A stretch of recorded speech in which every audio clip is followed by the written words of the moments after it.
Good morning, church. And welcome po sa mga kapatiran nating nanonood online. Magandang umaga po sa inyong lahat. Tayo po ay magpapasimula na ng ating pananambahan. At sa ating panimula ay inaanyahan ko po na tayo ang lahat ay manalangin. Tayo po ay magsiyuko at magsipikit at tayo po ay manalangin. Panginoon naming Diyos na makapangyarihan sa lahat, we thank you, Lord, for this day you have given us and for another opportunity to be together to praise and worship in your name. Panginoon, kami po ay lumalapit sa inyo upang humingi ng kapatawaran po sa aming mga kasalanang nagawa. Kung kami po ay may nasabi o nagawang mali sa aming kapwa, kami po ay dumadalangin na may pagpapakumbaba na linisin niyo po ang aming mga puso at isipan upang sa gayon po ay maging karapat-dapat kami na sumamba sa inyo ngayong araw na ito. Panginoon, kami po ay lubos na nagpapasalamat sa inyong pag-iingat sa nakaraang linggo na kami po ay hindi nyo pinabayaan. Salamat po sa inyong pag-iingat, sa pagpapagaling sa aming mga karamdaman at sa mga pagpapalang patuloy nyo pong pinagkakaloob sa bawat isa upang punan po ang aming mga pangangailangan. Ngayong umaga, Panginoon, ay inilalapit po namin sa inyo ang aming speaker, Attorney Jury, na siyang maghahatid ng inyong banal na salita. We pray that you give him wisdom and knowledge as he delivers your word. Nawa, Lord, sa araw na ito, kami po ay patuloy niyo pong patnubayan at iwaksi niyo po sa amin ang masasamang kaisipan at paggawa ng hindi mabuti sa inyong harapan.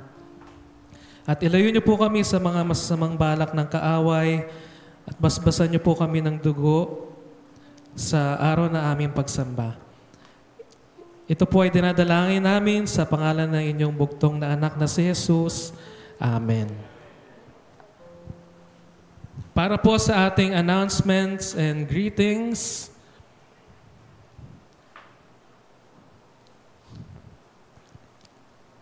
okay, our message theme this March is Nuggets of Wisdom from Proverbs.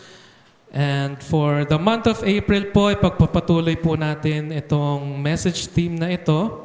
Patuloy po natin tatalakayin ang Nuggets of Wisdom from Proverbs. And welcome again sa ating messenger, si Attorney Jury. Palakad po natin siya at ang kanyang asawa na si Danica. At ayan po ang ating mga lunch sponsors for March 23. Today po, ang ating lunch sponsor ay si Predicador Sig and Tina Santos. And for next Sunday, March 30, ang sponsor naman po ay si Brother Aaron and Ronnie Santos. Ang ating kitchen dishwashers po ay ang Nangka Compound. So, ayan po. At ayan po, makikita niyo po sa ating screen na muli tayo nagsagawa ng Arroz Caldo Outreach kahapon po. Ayan po yung mga pictures. And syempre, maraming salamat po sa mga nag-prepare nito at sa mga kabataan na pumunta po kahapon sa Loyola para mag-serve at magbigay ng ating Arroz Caldo. So, natutuwa po tayo kasi maraming kabataan ang umattend. So, maraming salamat po. At pinapaalalahanan po ang bawat isa ng ating GNCF Annual Family Camp ay gaganapin po ito sa May 9, 10, and 11. Friday, Saturday, and Sunday po ito. At ang kasulukuyang number of attendees ay 40. At today po, magbibigay tayo ng attendance slips para sa mga sasama sa ating family camp. So, mangyari din po na ito po ay ating fill-upan, yung mga gusto pong sumama. At ibalik po natin ito sa ating camp director kay Boss Mandy. For next Sunday, March 30, ang ating presider ay si Teacher Romeo Bolima at ang special number po ay ako. And for our greetings po sa mga nag-birthday, happy birthday po kay Predicador Sig Arman Santos. And Sister Hermie C. De Leon na nasa New Jersey. Happy birthday po sa inyo. At ito po ang ating financial report. Ang pumasok po ay 69,370 at ang lumabas naman po ay 23,703. Yan, so maraming nagbigay po, no? And for our memory verse, ito po ang ating pangatlong memory verse. Sabay-sabay po natin itong basahin po, no? Romans 12:1. Therefore, I urge you, brothers, in view of God's mercy, to offer your bodies as living sacrifices, holy and pleasing to God. This is your spiritual act of worship. Romans 12:1. At ang ating quote for the week, God detests sins. Okay. And yan po ang ating greetings and announcements. Ngayon po ay dadako tayo sa ating pag-aawitan. At bago po ito, sorry po, no, may announce lang po ang ating chairman about sa ating camp.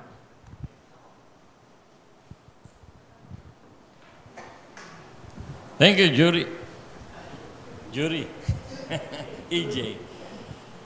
Doon sa ating program, nakalagay dyan yung number of attendees confirmed, 40. Ibig sabihin po, 40 who are willing to pay 100%, which is about 3,500. Tama po ba? Okay. Ngayon, we are still awaiting for those who will decide to attend the camp. We are on our 33rd year of existence as a fellowship. At sa loob ng 33 years, we only missed 2 camps dahil sa hindi maiwasang pangyayari. So, our camp will be 31st Annual Family Camp. Ngayon, yung pong mga attendance slip na ipamimigay sa inyo, binigay ko na kay Jojo, bawat family yan. Sagutan ninyo, huwag niyo isipin yung babayaran. Ano malay niyo, mag-announce ako na ikatutuwa niyo. Kaya ang gusto ko, makuha na yung inyong mga pangalan. Okay po ba? Bibigyan ko kayo hanggang May 12. Para magpasya. So, we have to again stretch our faith, strengthen our confidence, and resolve na we will not miss this camp. Hindi natin alam, baka next year wala ng camp. Either nag-second coming na o namatay na tayo. So this year is very important. Kasi ito yung ikatlong segment ng ating camp. Yung last 2 years, ang ating camp in one accord na tayo ay sama-sama. In one accord to run the race. And as yun yung last year.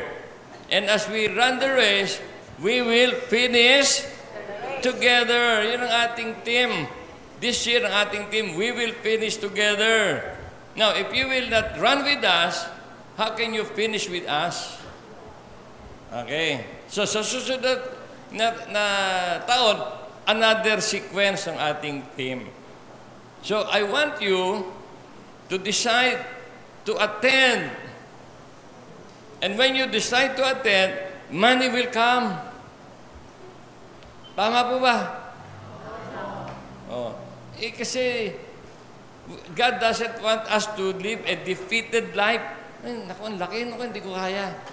Sabi nga sa iyo, for all you know, I might make an announcement. Ha? Katutuwa na lang. Naikatutuwa nyo. Kaya ngayon pa lamang, huwag kayong uwi, hindi kayo nakapirma. Pati yung mga isasama nyo. Okay po ba? Kasi, ang commitment natin sa Rizal Recreation, not less than 90. 40, 50 na lang. Hindi po ba?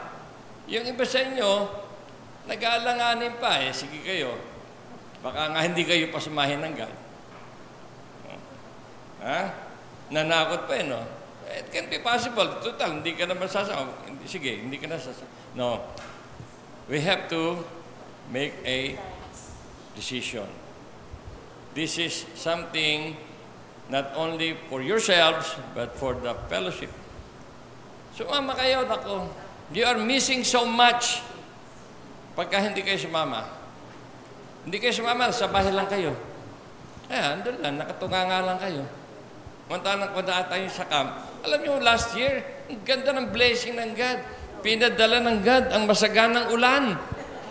Ha?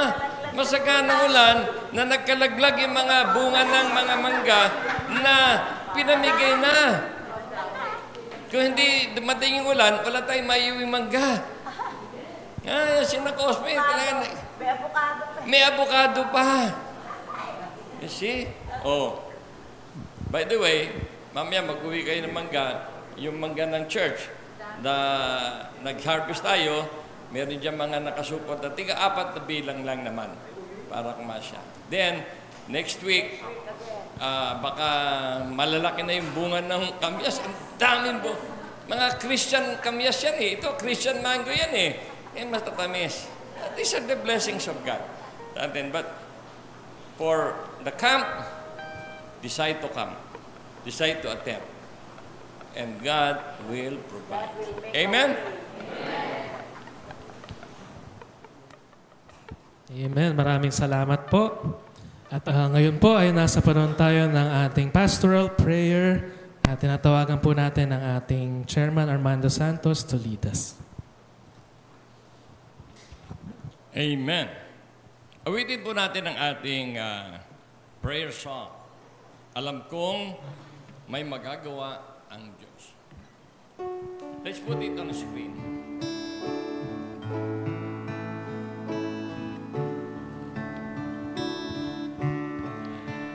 Alam kong may magagawa ang Diyos.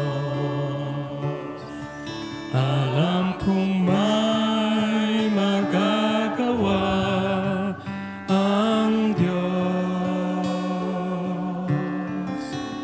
Kung ako'y magtatapat sa Kanya ay susunod, alam kong may magagawa ang Diyos. Alam kong diringgin ako ng Diyos. Alam kong diringgin ako ng Diyos. Kung ako'y magtatapat sa Kanya'y maglilingkod, alam kong diringgin ako ng Diyos. Amen. Inyayahan po ang lahat ng mga nais may dalhin sa Diyos sa panalangin.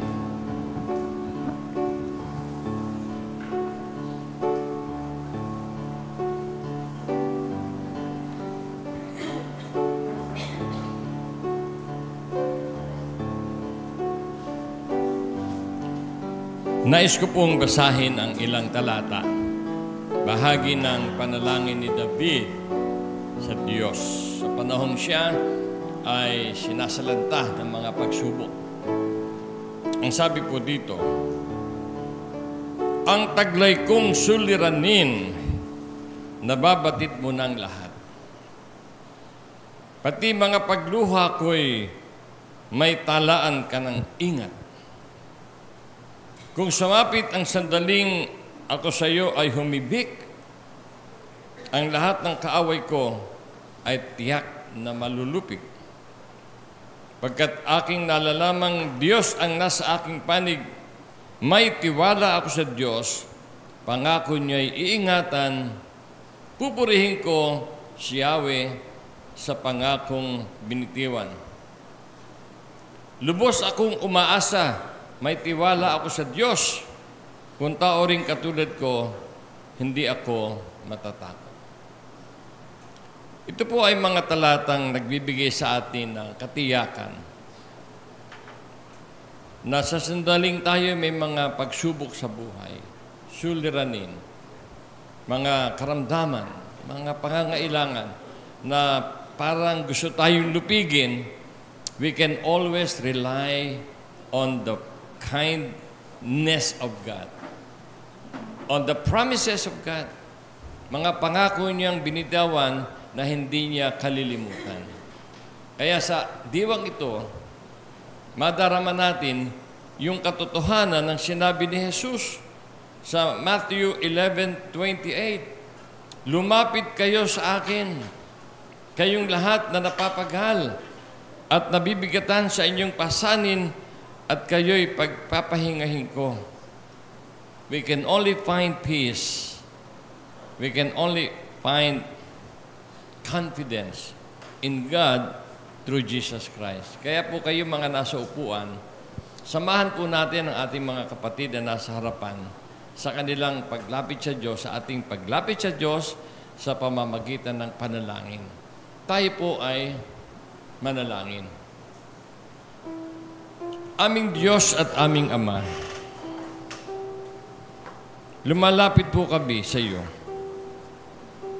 Tulad ng paglapit ni David, sa panahong siya ay mayroong mga panganib at may mga suliranin at pagsubok na kinakaharap. Tulad po ng kanyang sinabi, alam mo ang aming mga hipaghibik. May talaan ka ng aming mga kalungkutan, ng aming mga luha na dinadala sa iyo. Salamat, Panginoon, sapagkat sa iyo lamang kami makakatagpo ng kapayapaan tulad ng sinabi ni Jesus. At narito sa harapan, aming Diyos, ang iyong mga anak. Meron silang iba't ibang dahilan bakit sila nakatayo, bakit sila nananalangin, bakit sila tumatawag sa iyo. You alone knows their life, their innermost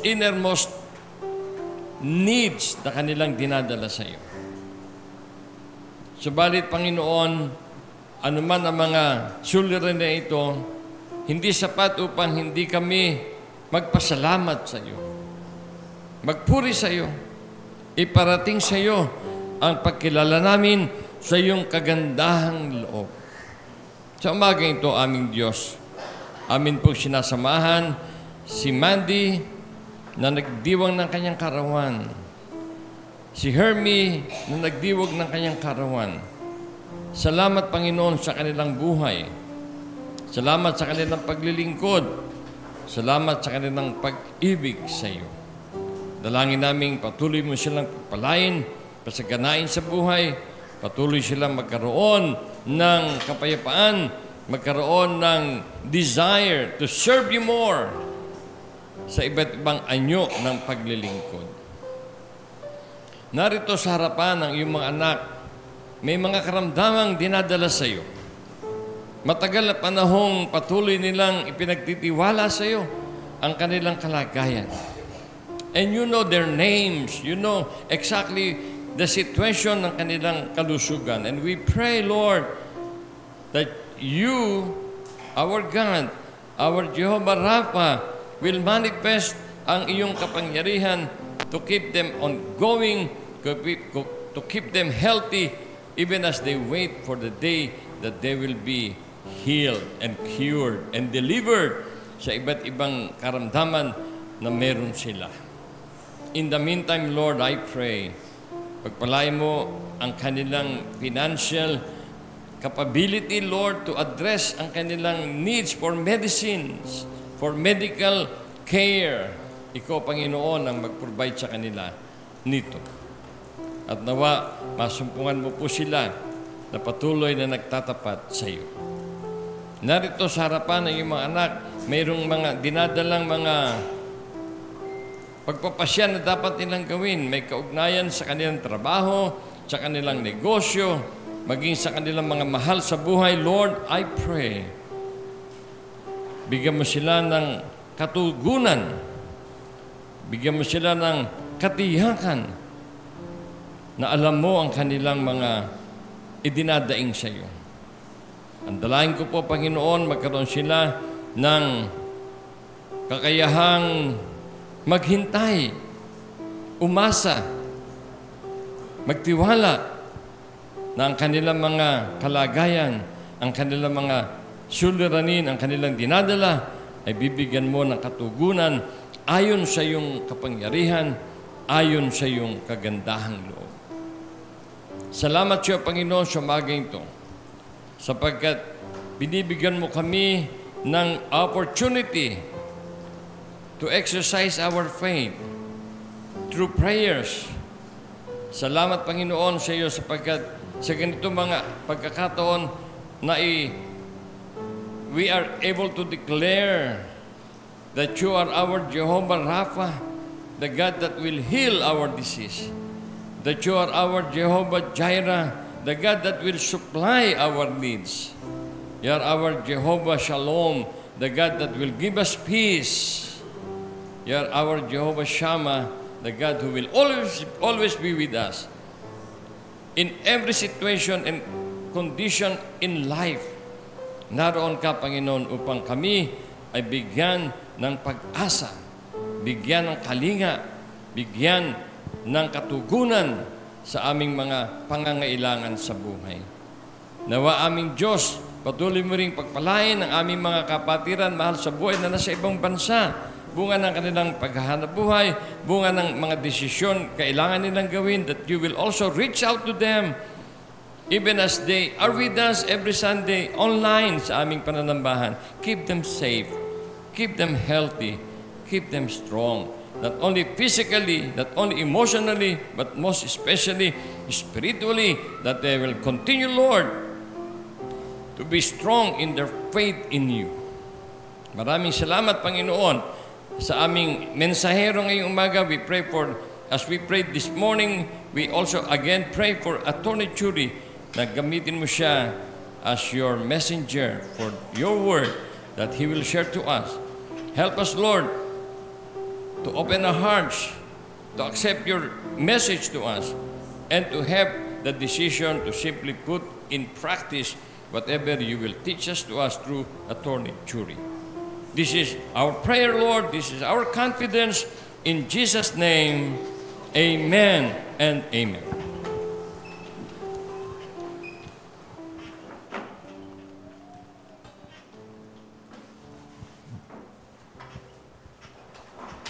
Thank you so much po sa ating Pastor Armando in leading us in prayer. At ngayon po ay nasa panahon tayo na magbibigay ng ating mga tithes, pledges, and love offering po sa harap. At as we go sa harap po, tayo po ay makakarinig ng isang masayang tugtugin.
Tayo po ay manalangin. Panginoon, maraming salamat, Lord, sa inyong patuloy na pag-provide na aming mga financial needs, Panginoon. At ito pong aming offering sa inyo, Panginoon, ay tunay nga na inaalay namin ng may kagalakan at bukal sa aming mga puso. At ang dinadalangin namin, Lord, ay ito pong aming mga offering ay magsilbi po na instrumento po, no, na para mapalawak po ang inyong ministeryo. Ito po yung dinadalangin namin sa pangalan ni Jesus. Amen. At syempre po, no, before we proceed sa ating next portion ng ating service, nakalimutan na po natin pasalamatan si Attorney Jury and Danica for sa mga bulaklak po na nakita niyo po sa ating harapan. So thank you so much po. At ngayon ay makakarinig tayo ng isang special number na dadalhin sa atin ng ating kapatid na Irish Faith. Isang mapagpalang umaga po sa ating lahat and good morning po muli. And before we start, let us pray po. Panginoon, nagpapasalamat po kami sa araw na pinagkaloob niyo sa amin. Panginoon, humihingi po kami ng tawad sa aming mga pagkakasalang nagawa. Bigyan niyo po kami, Panginoon, ng knowledge and wisdom as we study your word, Panginoon. Bigyan niyo po kami ng bukas na puso at isipan upang matutunan ang inyong salita at magamit namin ito, Panginoon, sa aming pang-araw-araw na buhay. Ito po ang aming samot dalangin sa matamis na pangalan ni Jesus. Amen at amen. And before we start po, kanina nabanggit ng ating chairman yung doon sa camp. No? Natatandaan ko po na noong 2011, ang Lola Esther ay naiyak po siya dahil ang iniisip niya, baka ito na ang kanyang last camp. At fortunately, siya po ay nakasama doon. And true enough, the following year, talagang hindi na po siya nakasama. Ang point po natin dito is we should not worry. Alam po natin na ang Panginoon ay hindi tayo pababayaan and He will provide. Like po sa pag-aaralan natin ngayong araw, maiko-correlate po natin itong discussion na ito. So, yung kinanta po ni Irish kanina na He Touched Me, I personally requested this song. So, ang sabi ko po sa kanya kung pwede niyang kantahin to because kung makikita po kasi natin yung meaning yung mensahe nung awit, ito po ay nagsasabi na ang pagtitiwala ng buong puso sa ating Panginoon ay nagbibigay ng kagalakan, pagpapala at biyaya sa ating buhay.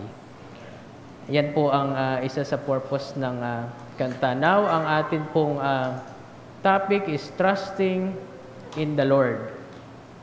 Our theme for the month of March is Nuggets of Wisdom from Proverbs. Ano po ba ang ibig sabihin ng nuggets? Kasi ang ganda po ng topic natin. Baka po kasi ang nasa isip ng iba o ng nakakarami sa atin ay chicken nuggets, McDo or Jollibee. Hindi po. Ang nugget or nuggets can be used to describe something valuable or significant. Meaning significant and valuable lessons that we can learn from Proverbs o kawikaan. As previously discussed by our chairman and Pastor Ribo, there are 31 chapters in the book of Proverbs. Napakadami pong paalala, gabay, kautusan sa atin na matatagpuan sa Proverbs na mahirap man po nating masunod lahat, pero kailangan po nating gawin at sikaping masundan. Ito po ay collection of sayings from wise men. So, ang kawikaan po ay mga kasabihan, kautusan at paalala sa atin kung paano po dapat mamuhay ang isang Kristiyano na nangaayon sa kagustuhan ng ating Panginoon. Mapanghahawakan din po natin ang pangako ng Panginoon na tayo ay Kanyang gagabayan sa ating pang-araw-araw na pamumuhay. Ang topic po natin for this day is Proverbs 3:5-8. Before we discuss Proverbs 3:5-8, ang nilalaman po nito o ang pinupunto po ng Proverbs 3:5-8 is about trusting God.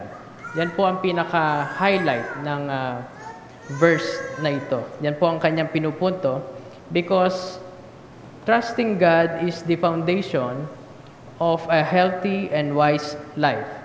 And Proverbs 3:5-8 assures us that when we rely, pag po tayo ay dumepende sa ating Panginoon fully on God, He promises to guide us, protect us, and bless us with peace. Ito po ang assurance o pangako ng Panginoon sa ating pagtalima o pagsunod sa Kanya. And Proverbs 3, basahin po natin ang Proverbs 3:5-8. Trust in the Lord with all your heart, and lean not on your own understanding. In all your ways acknowledge Him, and He shall direct your paths. Do not be wise in your own eyes. Fear the Lord and depart from evil. It will be health to your flesh and strength to your bones. This verse ay isa po sa most quoted verse sa Bible na alam ko marami po sa atin familiar po tayo sa verse na to. Ito po ang verse na pinanghahawakan natin sa oras na tayo ay may mga pinagdadaanan o puno tayo ng problema. Pero i-discuss po natin siya one by one. Ano? Iisa-isahin po natin ang kahulugan ng bawat talata sa verse na ito at ang importansya po niya sa buhay natin bilang mga Kristiyano. Now, ang sabi po dito, trust in the Lord with all your heart. Tumiwala ka sa Panginoon ng buong puso. Napaka-specific po ng sinasabi sa atin ng Panginoon dito. Ito pong command niya na ito. Na hindi po tayo binibigyan ng option ng Panginoon na you may trust the Lord with all your heart. Direct po ito. Ang sinasabi po ng Panginoon, trust in the Lord with all your heart, ng buong puso. Hindi po basta-bastang pagtitiwala na trust the Lord. Meron pong karugtong na magtiwala ka sa Panginoon ng buong puso.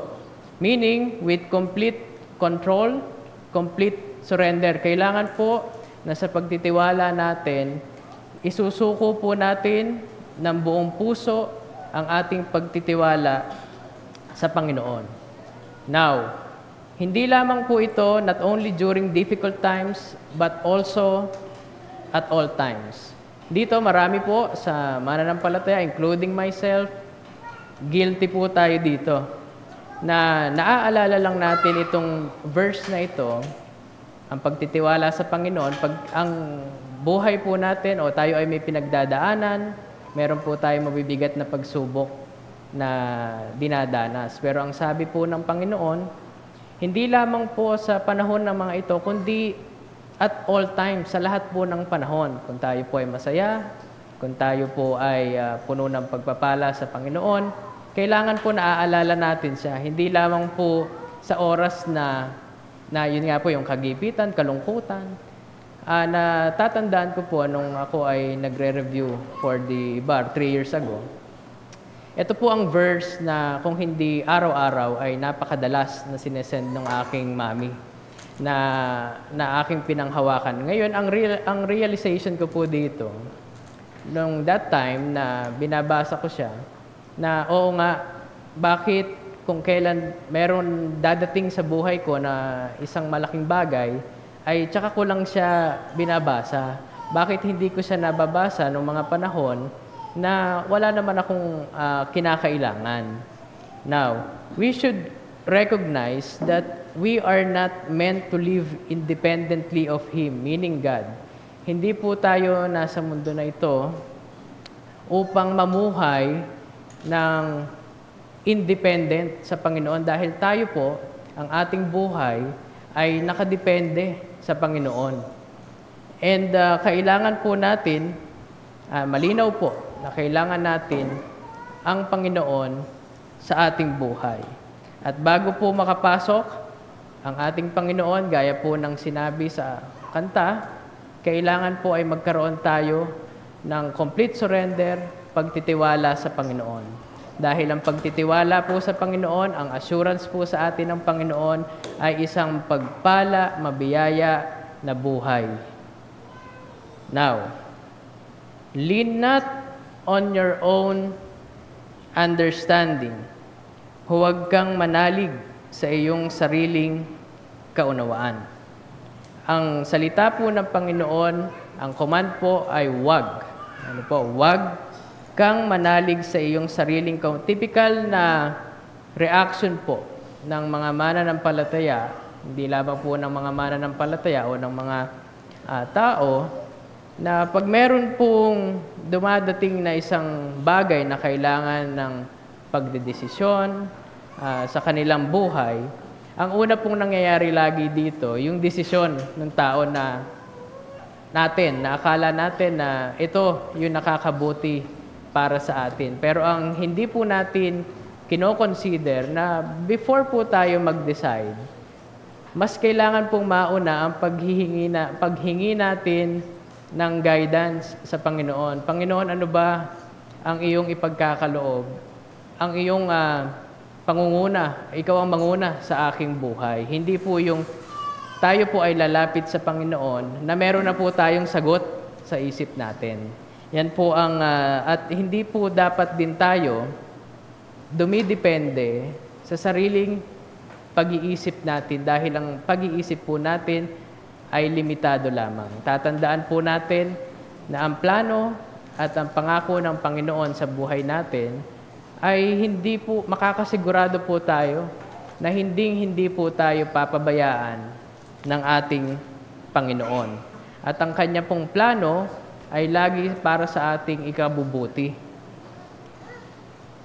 Now, ang pananalig po sa sariling kaalaman ay nagdudulot lamang ng problema. Dahil akala po natin sa bawat sitwasyon na dumadating sa ating buhay, na kailangan ng pagdedesisyon ay kaya natin at alam natin ang gagawin. Ang ending po nito, nagbibigay pa siya ng karagdagang problema. Pero in the sense na dumating po ang problema at tayo ay nagdesisyon na para sa sarili natin before po tayo magkonsulta o manalangin sa ating Panginoon, nagkakaroon po ng false assurance na okay ang lahat. Pero in reality, dadating po ang point na ang ending ay hihingi din tayo ng tulong sa ating Panginoon. So ang sinasabi po sa verse na ito, wag po tayong dumipende. Wala pong mawawala sa atin kung ipauubaya po natin sa Panginoon ang pagdedesisyon sa ating buhay. Dahil siya po, ang Panginoon po, ang nakakaalam ng lahat ng bagay at makakabuti para po sa atin. Ang pagtitiwala, at lagi po nating tatandaan, ang pagtitiwala sa Panginoon ay di hamak na mas mataas kaysa sa atin. In all your ways, acknowledge Him. Kilalanin mo siya sa lahat ng inyong mga lakad. So pag po tayo ay nagtiwala na sa Panginoon ng buong puso at hindi po natin hinayaan na manalig sa ating sarili, ang susunod po dito ay kikilalanin natin ang Panginoon sa lahat ng lakad natin. Ang ibig pong sabihin nito, sa bawat pangyayari sa ating buhay, sa bawat parte ng ating buhay, hindi po sapat na kinikilala lamang natin ang Panginoon sa oras ng kagipitan, kapighatian, o kalungkutan. So babalik po tayo doon sa una nating pinag-uusapan. Na ito pong verse na ito ay hindi lamang po dapat natin naaalala sa oras na tayo ay may problema. Ito po ay dapat pinapaalalahanan tayo sa pang-araw-araw natin na buhay, sa lahat ng oras, sa lahat po ng okasyon sa ating buhay. Kaya tayo ay masaya, kaya tayo ay may pinagdadaanan.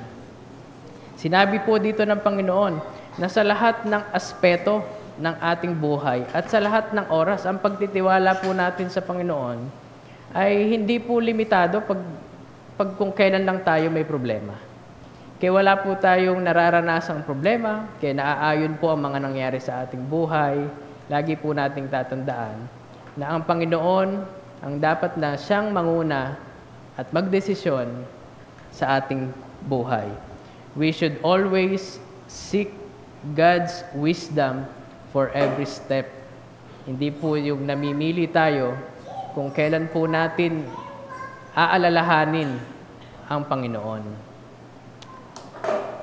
Sabi po, pag po in-acknowledge natin ang Panginoon sa ating buhay, He will direct your path at kanyang ituturo ang inyong landas. Sa oras po na tayo ay nagtiwala na sa Panginoon, na hindi po tayo nanalig sa sarili nating kaalaman, at kinilala po natin ang ating Panginoon, ang Panginoon po ay kikilos upang ituro po sa atin ang landas. Dito po sa part na to ng Proverbs 3, hindi po sinasabi ng Panginoon na ang pagtitiwala sa Kanya, pag po tayo ay Kanyang ginaid at ang ating magiging kalbaryo o journey ay magiging smooth. Lagi pong merong pagdadaanan ang tao sa kanyang buhay. Ang pangako po sa atin ng Panginoon, kung ano man po ang ating pagdaanan sa ating buhay, tayo po ay kanyang i-guide, hindi po niya tayo pababayaan. At ang isa pa po sa assurance ng Panginoon, bukod sa tayo po ay kanyang i-guide patungo sa ating pupuntahan, sisiguraduhin po ng Panginoon na tayo ay makakarating sa ating paroroonan. Yan po ang kanyang itinuturo sa atin sa oras na tayo ay nanampalataya sa ating Panginoon. Madalas po, kung tayo ay nagkakaroon ng maraming pagsubok sa ating buhay, marami pong katanungan. Bakit ba nangyari sa aking buhay ito? Bakit ko kaya hinaharap ito? Sa ngayon po, hindi natin masasabi ang sagot, pero tatandaan po natin na hindi tayo bibigyan ng Panginoon ng pagsubok na hindi natin kayang harapin, na hindi po natin kayang lagpasan. Ang mga pagsubok po na to na dumadating sa ating buhay ay nasa plano po ng ating Panginoon na nagpapatatag po sa ating pananampalataya bilang mga Kristiyano. Matapos po natin na isuko at magtiwala,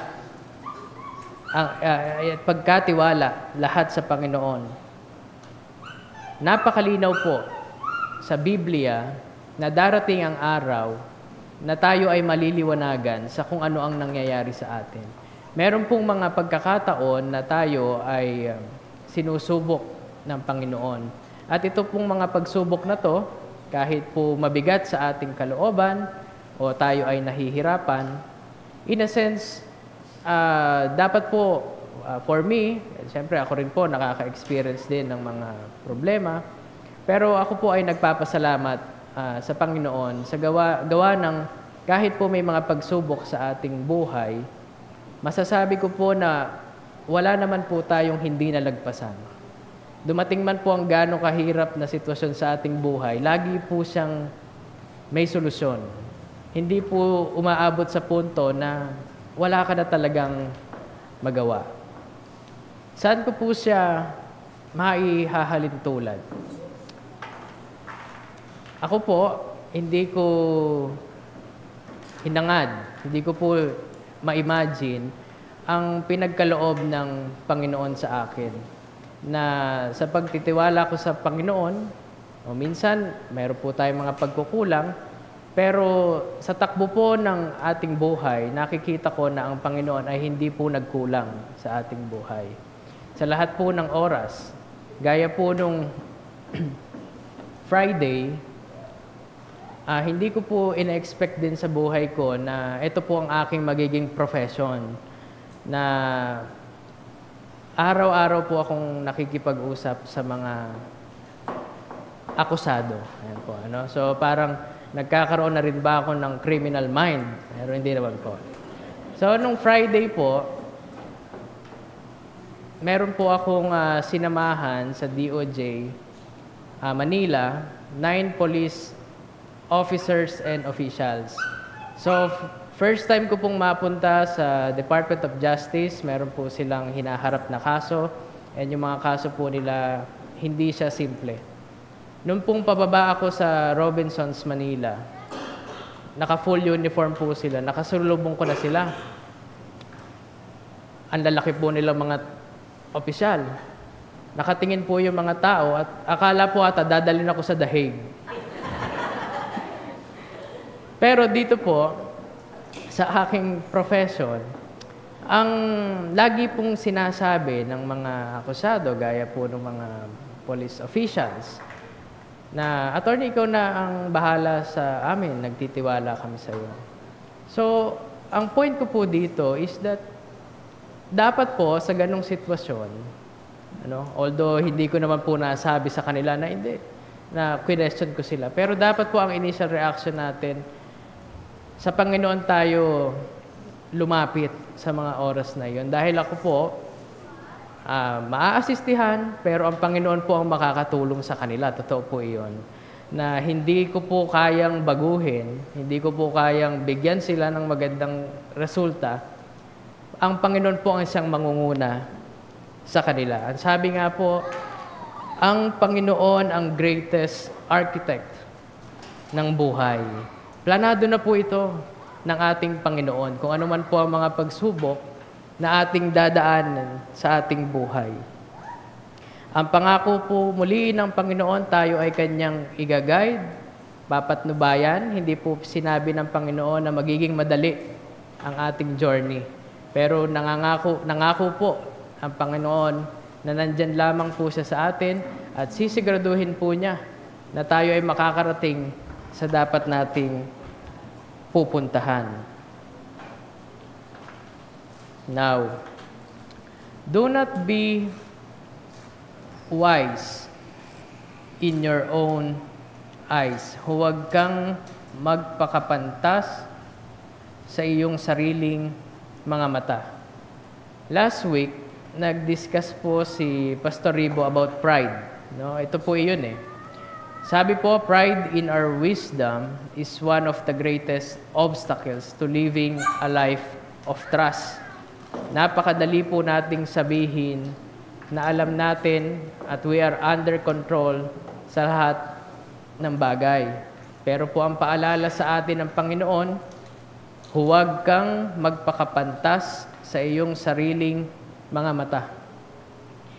Hindi po dapat natin nakakagawian o nakakasanayan na sinasabi na ang lahat ng bagay ay alam natin. Ang atin pong kaalaman, kung ikukumpara sa kaalaman ng Panginoon, ay limitado lamang po. Kaya nga po tayo ay dependent sa Panginoon at hindi po natin kayang magyabang sa Panginoon na kaya natin ang lahat ng nangyayari sa ating buhay. Dahil sa oras po na tayo ay magkaroon ng isang problema o suliranin na pagdadaanan sa ating buhay, lagi po nating tatandaan, kahit gaano po natin sinasabi na alam natin lahat, ang ending po nito, hihingi at hihingi rin tayo ng tulong sa ating Panginoon. Kaya bakit hindi po natin unahin ang Panginoon sa lahat ng bagay, sa lahat ng oras sa ating buhay. Ang Book of Proverbs po, napakadami pong paalala, payo, dapat nating gawin, dapat nating sundin. Pero mahirap man po sa atin na sumunod dito, kinakailangan pong pagsikapan natin. Dahil hindi po ito isinulat, hindi po ito ibinigay sa atin ng Panginoon upang basahin lamang.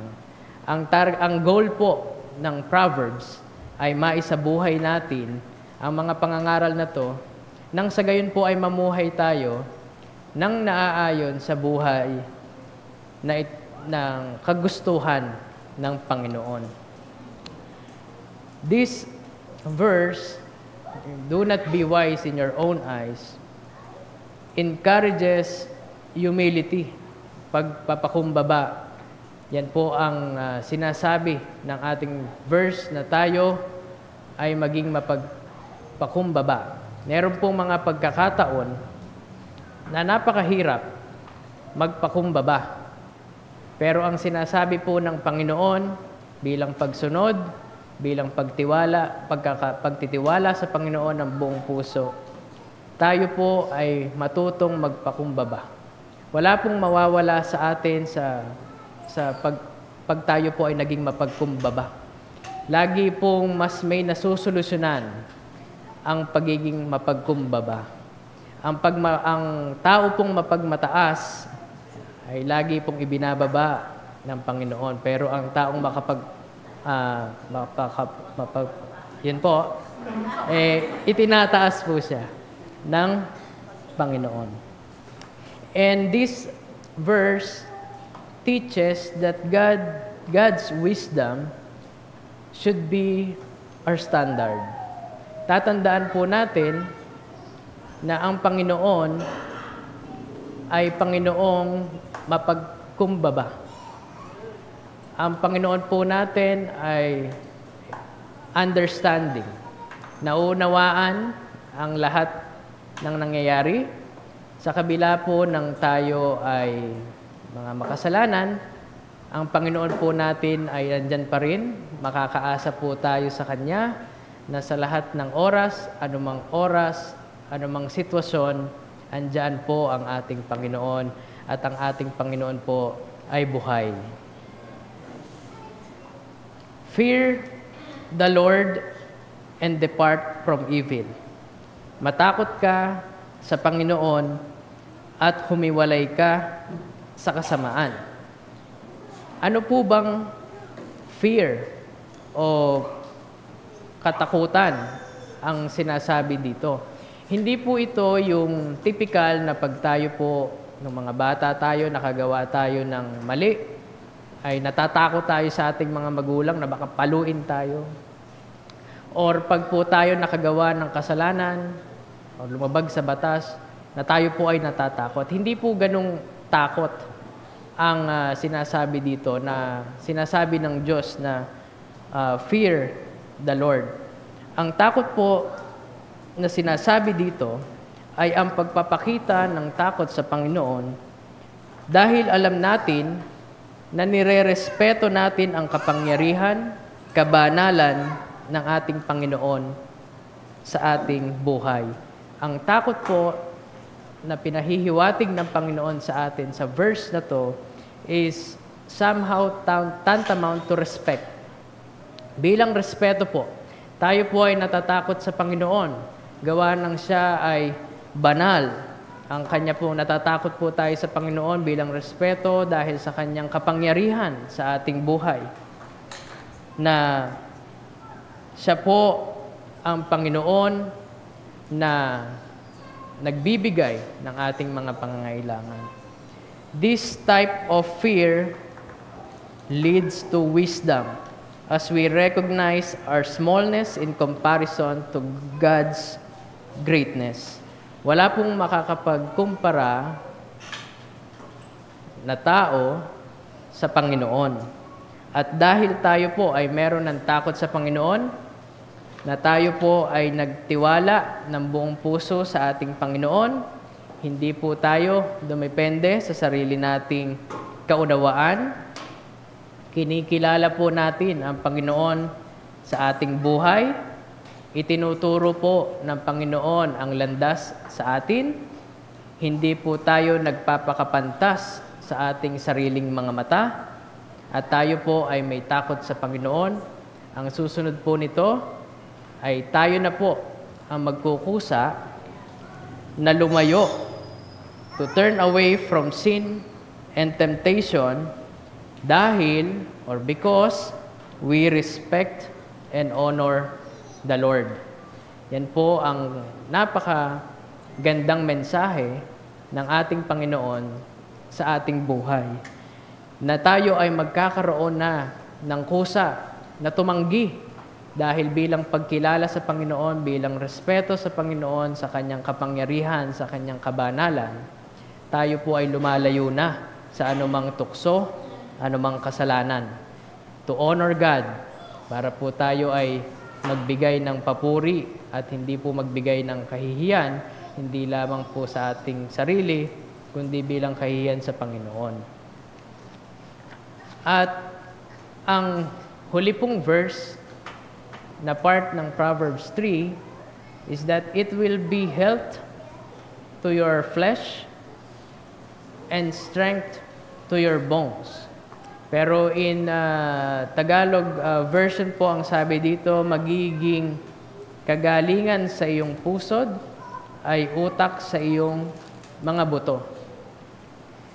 Noon pong tayo ay nagtiwala sa Panginoon at tayo po ay sumunod sa Kanyang mga utos, na hindi po tayo nag-rely, nag-complete surrender po tayo, hindi po tayo nag-rely sa ating sarili, pinaubaya po natin in full control sa Panginoon ang ating buhay. Ang pangako po ng Panginoon, pag atin po itong sinunod, atin po itong in-honor, na tayo po ay magkakaroon ng magandang kalusugan at kalakasan. Ang sinasabi pong kalusugan dito, na pangako sa atin ng Panginoon sa pagtitiwala sa Kanya, ay kalusugang pisikal at kalakasang spiritual. Ito po, physical well-being and spiritual being. Tatandaan po natin na ang pangako ng Panginoon ay pangakong hindi napapako. Kung ang pangako po ng isang tao, ang lagi po natin sinasabi, pag ang isang tao ay nangako at hindi tunupad, ang sabi po natin, maswerte ka nga, pinangakoan ka pa, tutuparin pa ba? Pero sa Panginoon po, ang pangako ng Panginoon, lumipas man ang ilang libong taon, ay mananatili po at Kanyang tutuparin ito para sa atin. Ngayon po, inaayahan ko po ang lahat na tayo po ay manalangin. Panginoon, nagpapasalamat po kami sa araw na pinagkaloob mo sa amin. Salamat po, Panginoon, sa inyong mensahe na ipinadala sa amin. Panginoon, ang aming pong dalangin ay tulungan niyo po kami, Panginoon, na kami po ay magtiwala. Ibigay po namin ang buong pagtitiwala sa inyo, Panginoon, na kayo po ang manguna sa aming mga buhay. Panginoon, huwag niyo po kaming pababayaan sa araw-araw.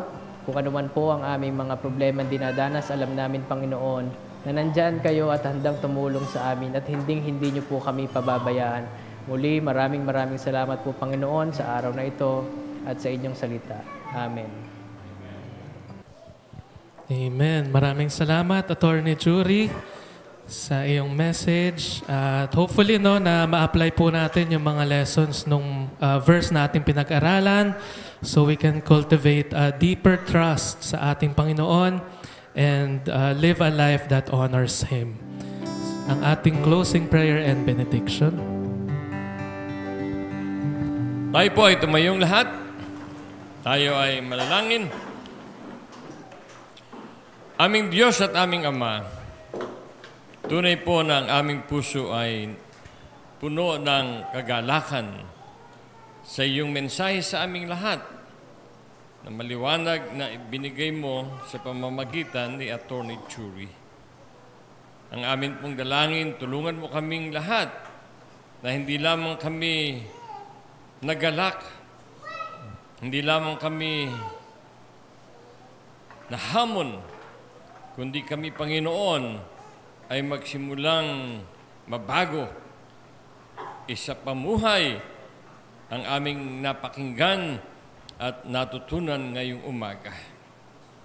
Nawa aming Diyos ay maging mabuting paalala sa aming lahat ang mensahe na binigay mo sa amin. And we thank you, Lord, for Attorney Jury, na hindi po siya madamot sa kanyang pagtugon sa paanyaya na maging tagapagsalita ngayong linggo. Sa amin pong pagtatapos ng aming pananambahan, sa aming pagyao o paghayo sa aming sariling mga tahanan, sa aming sariling mga trabaho, opisina, paaralan, negosyo. Nawa aming Diyos ay patuloy mong ipagkaloob sa amin ang iyong basbas, ang iyong habag sa pamamagitan ng iyong lingkod. Pagpalain nawa tayong lahat at ingatan ng Diyos. Naway patuloy niya tayong kahabagan at subaybayan sa araw-araw ng ating buhay. Dalangin nating naway lingapin tayo ng Diyos, bigyan ng kapayapaan, samantalang tayo ay nabubuhay sa magulong sanlibutan. Nawa ito ay mamayani sa ating mga buhay, sa ating mga puso, mula ngayon at sa darating na mga araw, sa pangalan ni Jesus. Amen at Amen.